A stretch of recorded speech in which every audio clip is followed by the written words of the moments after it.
La nostra ponent convidada és catedràtica de neurocomunicació a la Universitat Pompeu Fabra i una de les principals investigadores expertes en veu i comunicació persuasiva. Porta 29 anys ajudant a professionals, també professionals de la medicina i de la infermeria, a comunicar millor, a connectar amb les persones i a generar més impacte. A la Universitat Pompeu Fabra dirigeix el Media Psychology Lab, on investiga com millorar la relació metge-persona atesa a través de la veu, la comunicació i l'empatia.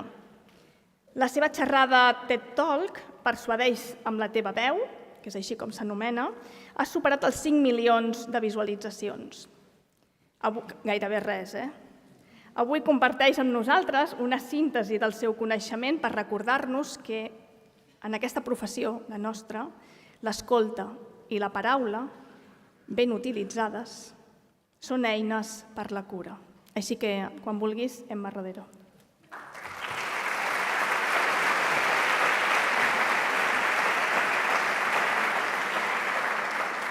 Bé, com esteu? Bona tarda. Esteu il·lusionats? Emocionats? Alegres? Avui és un dia d'emocions. A veure, vull sentir-lo. Esteu emocionats? Sí. Ui! Necessito una miqueta més, perquè ara hem de parlar de la veu, hem de parlar de la comunicació no verbal, o sigui que necessito sentir-vos. Avui és un dia d'il·lusió, d'emocions. Esteu alegres? Esteu emocionats? Sí! Molt bé! Un aplaudiment per tots vosaltres.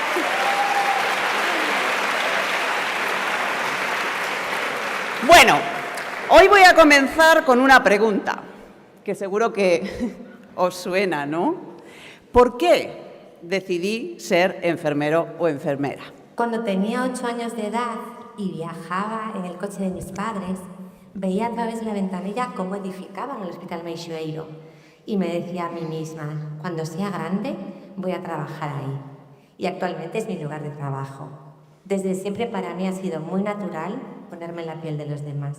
Yo decidí ser enfermero porque me gusta cuidar a la gente, me gusta atenderles, me gusta que se sientan cómodos, me gusta que acepten desgraciadamente su enfermedad y que la sobrelleven lo mejor posible, de manera que todo el esfuerzo que hacen les sirva para obtener una mejor calidad de vida.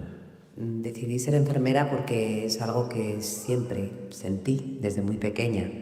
Me gusta ayudar a las personas, me gusta reconfortarlas, me gusta cuidarlas, me gusta sostenerlas, me gusta aliviar.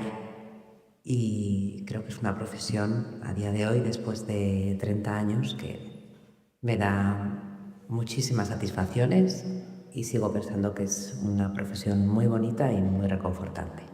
El poder ayudar a los demás, el ver que mi trabajo y mi esfuerzo pues tiene su recompensa, es algo bonito, es algo muy vocacional, creo yo, y para mí es muy satisfactorio. Bueno, pues lo que acabamos de oír resume desde luego el motivo por el que todos vosotros, todas vosotras os graduáis hoy.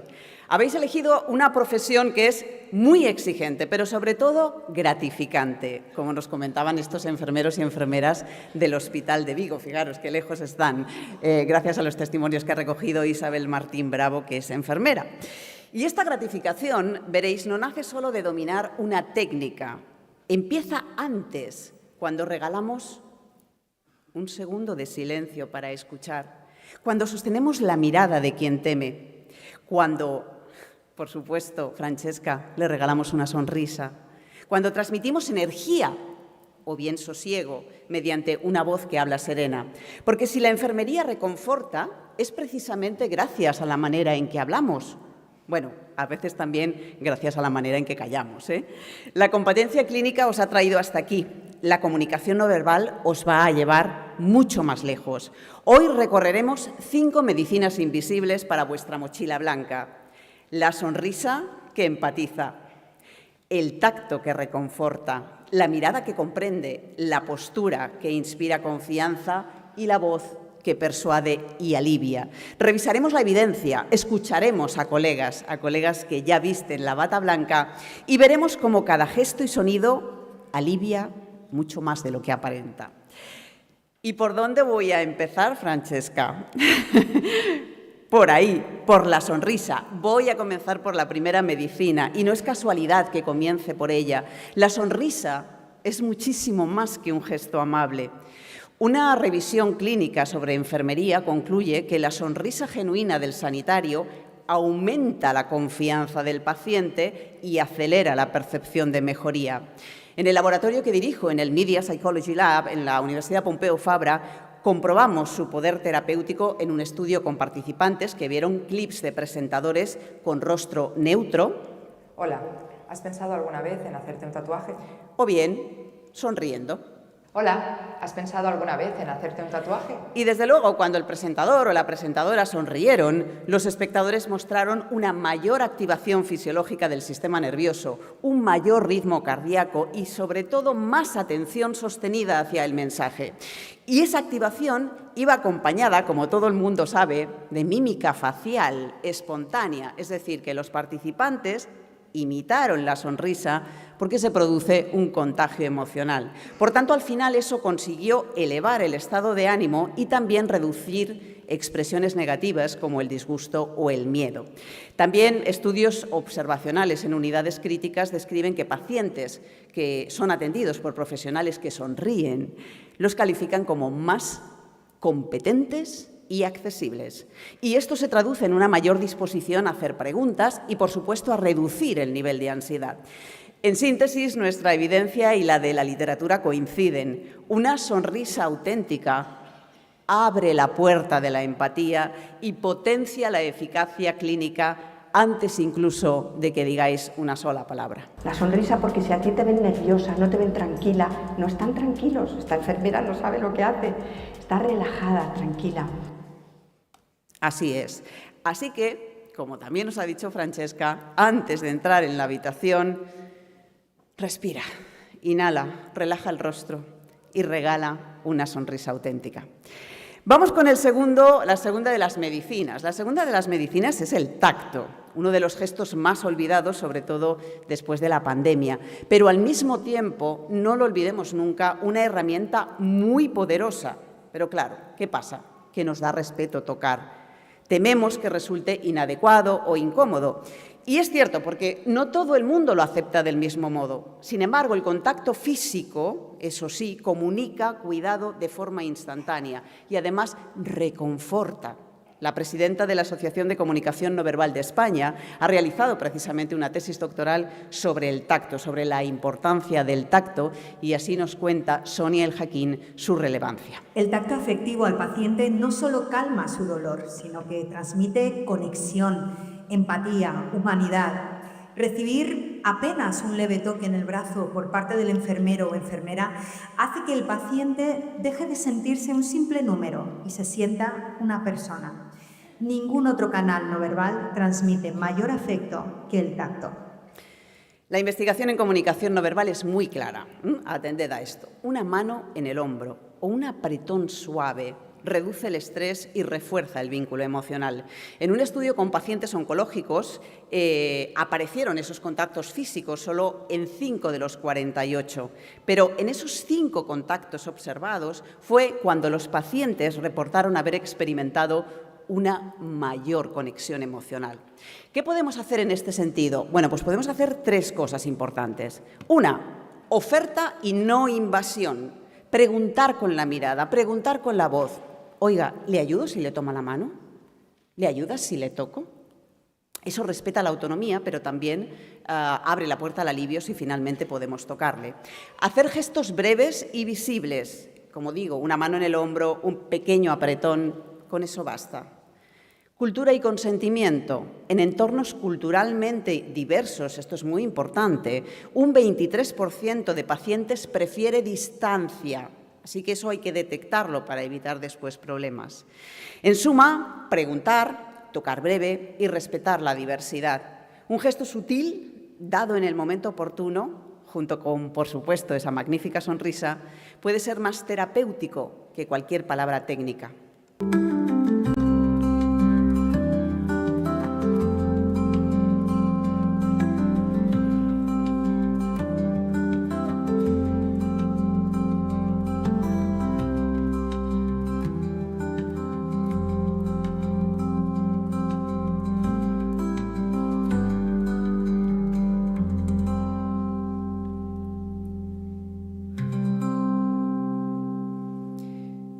Bueno, y la tercera de las medicinas que quiero compartir hoy es la mirada. La mirada tiene poder, no solo Barcelona tiene poder, también la mirada. Es el primer gesto que conecta y acoge, un auténtico puente emocional. La evidencia es contundente con respecto a la mirada. Cuando el profesional mantiene contacto ocular, la empatía percibida se dispara, aumenta la confianza y desciende la ansiedad del paciente. ¿Y qué ocurre cuando esa mirada falta? Pues que el paciente lo nota, claro, pero no solo lo nota, lo dice. Son muchos los estudios que subrayan la falta de contacto visual como uno de los grandes problemas de la comunicación en el ámbito sanitario. Ni me miró, apuntó 4 cosas en el ordenador y ya está. Y eso no es simple descortesía, es deshumanización. La mirada no es un mero detalle protocolario. Es el ancla de toda comunicación emocional, pero sobre todo, una cosa más importante, es la llave que muestra que nos están prestando atención. La mirada profunda a los ojos. Lo más importante es acogerle, tranquilizarle, sonreírle y decirle, mira, te voy a cuidar lo mejor posible, no tengas miedo, te voy a ir explicando todo despacito y tú me vas a decir todos tus temores, todos tus miedos. Entonces, una mirada profunda que le va a tranquilizar. ¿Y qué podemos hacer en este sentido? Bueno, pues lo primero, misma altura, sentarnos al nivel visual del paciente, sobre todo si está en la cama. Eso eleva la empatía, fijaros, en una escala de 39 a 45 puntos. Contacto ocular, 3-4 segundos. Ese breve intervalo reduce la ansiedad, sobre todo previa a una prueba, en un 18%. Y un asentimientos suaves de cabeza, inclinaciones de cabeza cada 2 frases, duplican la probabilidad de que el paciente no solo sienta que lo están atendiendo, sino también que lo están entendiendo. Así que cada vez que entremos en una habitación, recordemos, no hablamos desde arriba, sino a su lado, sostenemos la mirada, no de forma fija, pero sí el tiempo suficiente para que él entienda esas palabras, ese mensaje, ese estoy contigo. Vamos con la cuarta de las medicinas, ¿no? En este caso que quiero compartir con vosotros, que es la postura. ¿Os habéis fijado alguna vez en cómo entra alguien en una habitación? ¿En cómo se coloca frente a ti? En si se sienta, en si se cruza de brazos, por ejemplo, si parece tener mucha prisa, si está muy nervioso, si se mueve mucho. La postura no es un detalle, es una declaración de intenciones en toda regla, como nos cuenta Alicia Noguera, que es enfermera en el Hospital del Mar. La postura que adoptemos es muy importante, puesto que puede acercarnos a la otra persona. Estar de pie en una posición dominante mientras el paciente está tumbado o sentado no es lo mismo que acercarse y sentarse junto a él con la mirada a la misma altura. Situarnos de frente tras una mesa, por ejemplo, marca ya una distancia en ocasiones. Salir de esa posición para sentarse en otro lugar, algo más cerca, ¿no? Aproxima a la otra persona e invita a crear una relación de confianza. Bueno, algunos estudios demuestran que cuando el profesional se sienta, se inclina ligeramente hacia adelante y mantiene una posición abierta, la percepción de cercanía y profesionalidad se duplica respecto a quienes están de pie o a quienes están con una posición cerrada, por ejemplo, con los brazos cruzados, ¿no? Y hay algo más, también la distancia física importa. Después de la pandemia, como decíamos antes, muchas relaciones sanitarias se convirtieron en relaciones a distancia. Y esa distancia no solo es física, recordémoslo siempre, es una distancia que también afecta a las emociones de manera importante. ¿Qué podemos hacer en este sentido? Pues entrada consciente, quédate un segundo en la puerta, respira, suelta hombros, dibuja esa media sonrisa, adelanta el tronco 5 o 10 grados aproximadamente, porque esa inclinación, lo que estoy haciendo ahora, duplica esa valoración de cercanía y profesionalidad respecto a permanecer erguido o distante, y brazos abiertos y manos visibles señalan disponibilidad. Los brazos cruzados, insisto una vez más, señalan esa comunicación cerrada. Y recordad también otra cosa importante con respecto a la postura. La comunicación no verbal del paciente también es imprescindible, como nos cuenta el psicocriminalista y director del Instituto Internacional de Análisis de la Conducta, Cristian Salomoni. A través de ella se identifican signos no verbales como el dolor, la ansiedad o la incomodidad, no solo en situaciones como dar una mala noticia, sino también en cualquier chequeo rutinario. Observar al paciente permite adaptar el trato, afinar diagnósticos, mejorar la comunicación terapéutica y humanizar la interacción. Está demostrado que implicarnos con nuestra comunicación no verbal favorece la adhesión del paciente al tratamiento. En definitiva, la postura es una carta de presentación silenciosa, que el paciente va a leer antes de cualquier saludo. Así que con ella podemos transmitir un estoy aquí sin prisas para cuidarte. Me voy a mi ámbito, voy con la quinta medicina, que no es otra que la voz. Dejadme detenerme aquí porque la voz, evidentemente, es mi terreno de juego. Y en mi TED Talk, Persuade con tu voz, explico que se sostiene básicamente sobre 4 pilares, que son la intensidad, la velocidad, el tono y el timbre. Estos 4. Esa combinación opera como una verdadera vía de administración de empatía y de transmisión de emociones. Voy a comenzar por el primero de los parámetros. El primero de los parámetros es este, el volumen de la voz, la intensidad de la voz. Si, por ejemplo, yo hablo más bajo... La voz tiene una poderosa influencia. O hablo más alto. La voz tiene una poderosa influencia. Hay una gran diferencia, ¿verdad?, entre hablar bajo y alto. Un volumen bajo, recordarlo, si yo hablo bajo, va a invitar a la calma, va a bajar la frecuencia cardíaca del paciente también. Una ligera subida alerta sin asustar. Reservad estas subidas breves para avisos críticos. Pero recordad también una cosa, una intensidad suficiente y sólida ayuda a transmitir seguridad y confianza.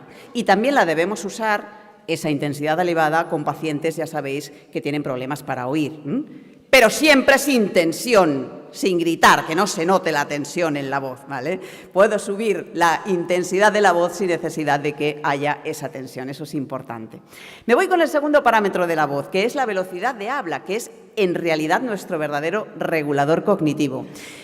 Diversos estudios que hemos realizado en el Media Psychology Lab indican que para hablar de manera óptima está entre 170 y 190 palabras por minuto, que es más o menos lo que yo estoy haciendo ahora mismo. Eso maximiza la comprensión y el recuerdo, pero por encima de las 210 palabras por minuto la comprensión se va a resaltar, pues es horrible, o sea, 210 palabras por minuto y no te enteras de nada.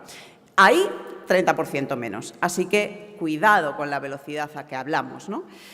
Pero claro, aquí no se trata de mantener el mismo ritmo ni de hablar a la misma velocidad, sino de variarlo según lo que estamos diciendo. Y en este sentido, un ritmo rápido siempre se debe usar cuando estamos hablando de información logística o secundaria, para acompañar, evidentemente, emociones positivas o de tensión, y también, claro, está para llamar la atención.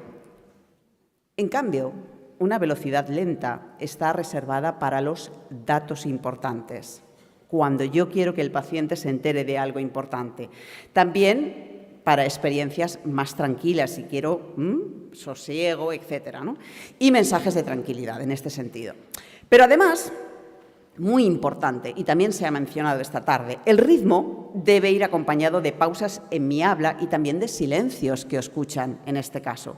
Un estudio cualitativo en atención primaria confirma que las interrupciones frecuentes que el paciente tiene hacen que se desconecte emocionalmente del profesional. Así que una pausa breve, apenas 2 segundos sin interrumpir, vale más que 20 consejos. La escucha es un valor crítico que debéis practicar. La escucha es la mejor medicina que podemos darles a los enfermos. Un enfermo nos dijo, y es verdad, no necesito tus consejos, necesito solo que me escuches. Entonces necesitan ser comprendidos, ser valorados, ser acogidos. Bueno, ¿y qué podemos hacer en este sentido? Pues, como he dicho antes, pausas deliberadas. Tras cada pregunta, inspiro, cuento 2 y ya puedo seguir. Siempre con pausas. Cedo el turno. Pantalla fuera, distracciones fuera, dispositivos fuera. Teclear mientras el paciente habla, desconecta. En consultas filmadas, que se han filmado con cámara, la mirada del paciente se pierde a ninguna parte un 35% del tiempo cuando el sanitario fija los ojos en un monitor, por ejemplo, en una computadora, en el ordenador, etc. En definitiva, traducirlo así, intentad hacer esas 3 palabras por segundo de promedio, cambiar esa velocidad, pero sobre todo una pausa de un segundo tras una idea clave es muy importante y sobre todo el silencio en actitud de escucha. ¡Ay, chicos y chicas! Si hay un parámetro complicado y definitivo, importante en la voz, ese es el tono. El tono es la altura de la voz. Si la voz es grave... La voz tiene una poderosa influencia. O aguda. La voz tiene una poderosa influencia. Es como, bueno, pensad en las teclas de un piano. Ahí las tenéis, las de la izquierda son tonos graves, las de la derecha pues son los tonos agudos. Y al hablar nos tenemos que mover por todo este piano, por todo este teclado, porque el tono de la voz es el que dibuja la entonación. Y la curva melódica, esa es la entonación, que sube, que baja según esos tonos. Y la entonación es muy importante, es esencial, porque es la que indica la intención y también la emoción de lo que estamos diciendo. Si el tono es una nota, digamos que la entonación es la melodía completa que le da sentido y vida a todo lo que decimos. Según los estudios que hemos realizado, fijaros una cosa, la entonación es precisamente el parámetro de la comunicación no verbal que tiene mayor influencia. Y eso es porque tiene un poder emocional muy importante. Así que por eso es esencial que lo sepáis manejar, como resalta Cristina Barrufet, que es enfermera de cribaje en el Hospital del Mar. La entonación de la voz, los silencios, son mis instrumentos de trabajo. Cuando le digo a una persona que la prueba del diagnóstico del cáncer no ha ido bien, evidentemente no puedo reír con la boca, pero procuro hacerlo con los ojos porque sé que me abre un nuevo camino para llegar a conectar con esa persona. Nuestros estudios indican que la variación tonal, la expresividad variando esa curva de entonación y ajustando el tono correctamente al mensaje es lo que al final atrae la atención, genera empatía y facilita la comprensión, las 3 cosas. Las subidas de tono, cuando tú subes el tono de la voz, lo que hacen es transmitir energía, emociones positivas, por supuesto, y llamadas de atención también. Cuando yo bajo el tono de la voz, transmito confianza, tranquilidad, calma y sirven entonces para relajar, para concluir, etc. Pero no olvidemos nunca algo. Si lo que quieres es animar a un paciente, si lo que quieres es realmente transmitirle tu energía, la monotonía es lo que más anestesia la empatía. Así que debemos variar nuestra voz, dibujando como una especie de electrocardiograma sonoro que mantenga la atención viva y que transmita ilusión y esperanza, sobre todo, que les dé energía de alguna manera. Me voy con el siguiente parámetro, el último es el timbre de la voz. Eso es vuestra voz, es la huella dactilar, ¿no?, vocal que tenéis, el sonido por el que tu madre te identifica cuando le llamas por teléfono. Nos hace únicos el timbre. En este sentido, un timbre cálido, con resonancia y sin tensión, genera cercanía, genera profesionalidad. ¿Cómo se logra? Con una buena respiración diafragmática, abriendo bien la boca y cuidando también la voz. Ojo, con hidratación, muy importante para la voz. Relacionado con el timbre, muy importante está la pronunciación, que es la llave de la inteligibilidad. Articular bien no es pedantería, es aligerar el esfuerzo cognitivo de quien nos escucha.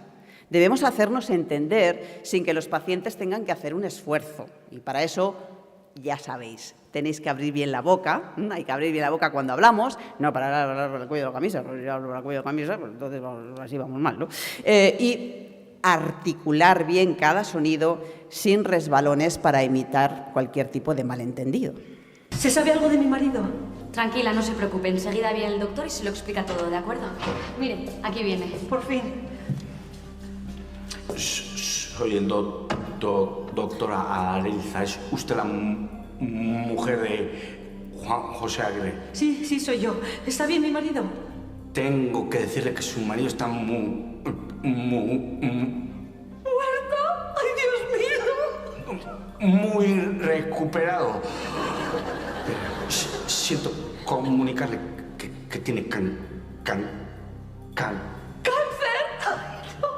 cansancio crónico necesita un Trasplante de hígado. Lo sabía, pero si es que no deja la botella. Bueno, articulemos bien, pronunciemos bien para que nos entiendan sin ningún tipo de esfuerzo. En definitiva, intensidad controlada, velocidad variada, tono melódico, tenemos que usarlo también, timbre cálido y pronunciación clara. Esta es la ecuación que os propongo. Y también, ¿sabéis qué? Mejorar la voz calentándola primero, con algunos ejercicios antes de ir a trabajar, por ejemplo. Eso ayudará a que vayáis con la voz muchísimo mejor articulada, etcétera, etcétera, y transmitirá ánimo, energía, confianza y, sobre todo, esperanza a vuestros pacientes. Muy importante. En definitiva, la medicación puede ir por vía oral, la humanidad viaja por vía corporal y vocal con estas 5 medicinas que debemos llevar siempre en nuestra mochila blanca. La sonrisa que empatiza, el tacto que reconforta, la mirada que comprende, la postura que inspira confianza y la voz que persuade y alivia. Espero realmente que seáis valientes al escuchar, prudentes al hablar y generosos al cuidar. De vuestra sonrisa, manos, mirada, postura y especialmente del sonido de vuestra voz dependerá la respuesta de ese paciente, como decía Francesca, en ese momento que es vulnerable. Como concluye la autora del estudio El rol de la comunicación en la experiencia del paciente, Irene Voz. ¿Estoy usando mi voz, mi mirada, mis gestos en bien del paciente? Realmente esto tiene un impacto en la salud y recuperación de la persona. ¿Hablo con palabras sencillas para que el otro me entienda? ¿Le miro a los ojos? Una buena comunicación es terapéutica y la gran conclusión es que es imposible no comunicar. Por eso te digo, entrénate para comunicar aquello que sí quieres comunicar. Enhorabuena, promoción del 2025. Recibid ahora el fuerte aplauso que celebra no solo lo que habéis logrado, sino sobre todo lo que aún vais a sanar. Muchísimas gracias a todos y mucha suerte en el futuro.